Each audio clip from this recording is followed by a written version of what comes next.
dari SDN 2 Kejuan, Kecamatan Susukan, Kabupaten Cirebon. Saya akan menceritakan tentang sejarah terjadinya hari jadi Kabupaten Cirebon. Yuk simak ceritanya. Sejarah Kabupaten Cirebon. Mengawali cerita sejarah ini yaitu Purwa Daksina, sejarah yang indah, Purwa Kawitan Daksina, Kawekasan. Konon ada sebuah kerajaan besar dan megah yang berkembang di pesisir barat Pulau Jawa, yaitu Pakuan Pajajaran yang sungguh gemah, limpah, repeh, rapi, loh jinawi. Sungguh Kang Sarwati nandur, murah Kang Sarwati nandur. Kalau kamu sandang pangan lan aman tantrem kawetenan niku.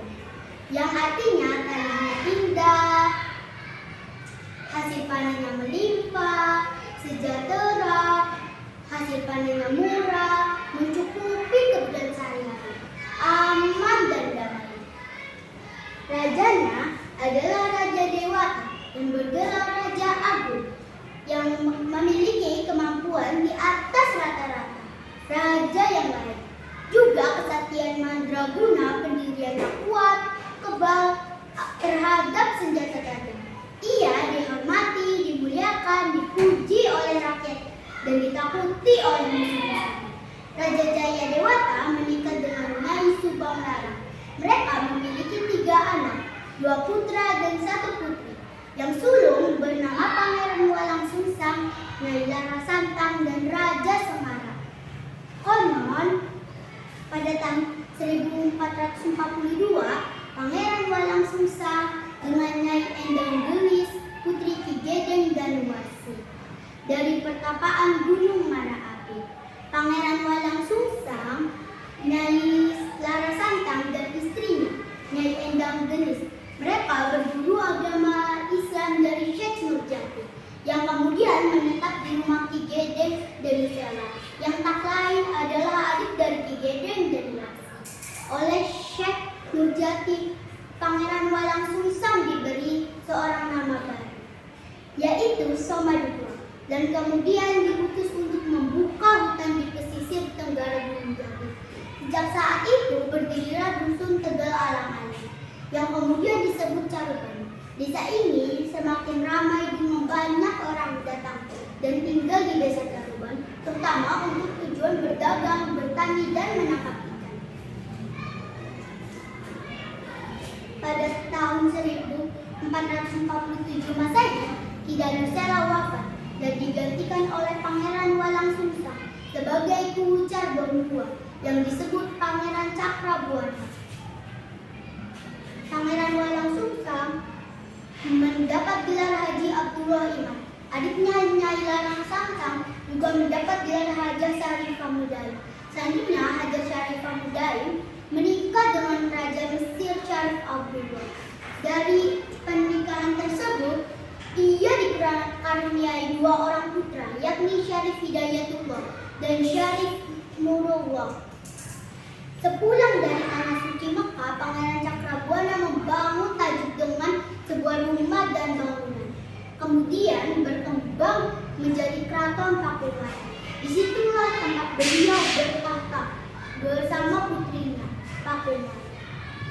Pada tahun 1470 Masehi, Syarif Hidayatullah setelah menuntut ilmu di Mekah, Bangladesh, Kampa, dan Samudra Pasai, tiba di Pulau Jawa. Mula-mula ia tiba di Banten, kemudian dilanjutkan ke Jawa Timur, dan tumut bermusyawarah dengan Dewan Wali yang dipimpin Sunan Ampel.